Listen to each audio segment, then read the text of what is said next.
ये tariff mobile से करना करो ना। भारी पड़ रहे हैं। टैरिफ क्यों लगे ये भी हम अच्छी तरह से जानते हैं। बंद करो यार। अमेरिका के सदर इस बात से खुश नहीं थे कि हम रूस से तेल खरीदने का काम कर रहे थे।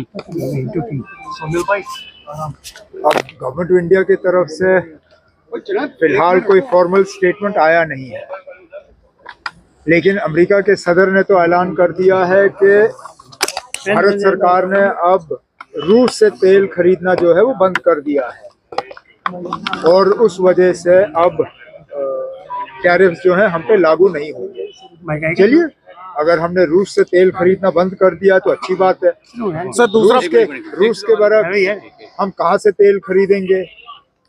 क्या उनसे तेल खरीदने का नतीजा ये होगा कि हमारी पेट्रोल और डीजल की कीमतें जो है वो बढ़ जाएंगी? इसके लिए हमें इंतज़ार करना पड़ेगा। लेकिन जहाँ तक टैरिफ्स को कम करने से हमारे एक्सपोर्ट्स को फ़ायदा होगा, ये एक अच्छा स्टेप है, क्योंकि हमारे कई सारे एक्सपोर्टर्स जो हैं वो बहुत ही ज़्यादा मुश्किल का सामना कर रहे थे। कुछों को तो लग रहा था कि उनको अब काम धंधा बंद करना पड़ेगा। अब टैरिफ्स कम हो गए हैं, उम्मीद की जाती है कि उनका धंधा जो है दोबारा चालू होगा। पाकिस्तान ने T20 खेलने से मना किया, बाइकआउट। मैंने हमेशा कहा है ना, स्पोर्ट्स और पॉलिटिक्स को हम जब जोड़ते हैं तो यही होता है। हमने स्पोर्ट्स और पॉलिटिक्स जो है उनमें अब हमने फर्क करना ही बंद कर दिया है। अब हम लोग ना बार बार आप लोग मीडिया के जरिए जब हिंदुस्तान और पाकिस्तान का मैच होता है आप उसको जंग के तौर पे पेश करते हो, आप उसको कभी नॉर्मल मैच की तरह जो है कवर करते ही नहीं हो। बाकी मुल्कों के खिलाफ जब हम खेलते हैं तो उसका आप लोग नोटिस नहीं लेते हो। जब पाकिस्तान के खिलाफ हम खेलते हैं तो उसको बहुत बड़ा चढ़ा के पेश किया जाता है, तब जाके जो है इस तरह के हालात बनते हैं। सर हरासमेंट के केसेस नहीं बनना चाहिए था। अब चलिए, इस वर्ल्ड कप में वो हिस्सा ले रहे हैं, लेकिन हमारे खिलाफ नहीं खेलेंगे। सर हरासमेंट नहीं है। मैंने north zone chief ministers conference में भी इस हवाले से बात की थी। मैंने तमाम चीफ मिनिस्टर से उस वक्त गुजारिश की, होम मिनिस्टर ऑफ इंडिया से गुजारिश की कि ये जो सिलसिला कश्मीरियों को, चाहे वो स्टूडेंट्स हों चाहे ट्रेडर्स हों, उनको जो हरास करने का काम चल रहा है वो रुक जाना चाहिए।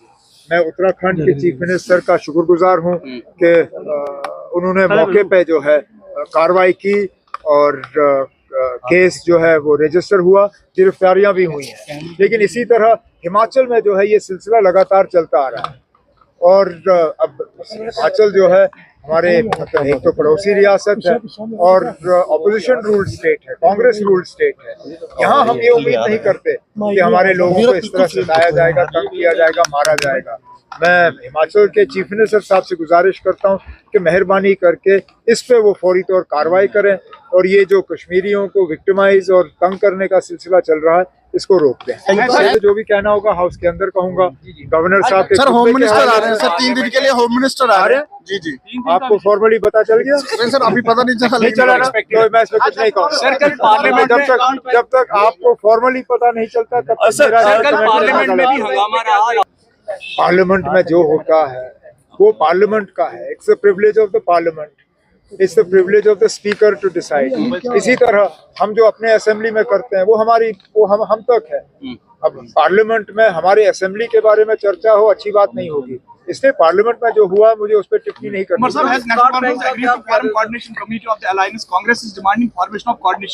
अब ये आप नेशनल कॉन्फ्रेंस के सदर से बात करिए ना। मैं जम्मू कश्मीर का चीफ मिनिस्टर हूँ, नेशनल कॉन्फ्रेंस का प्रेसिडेंट नहीं।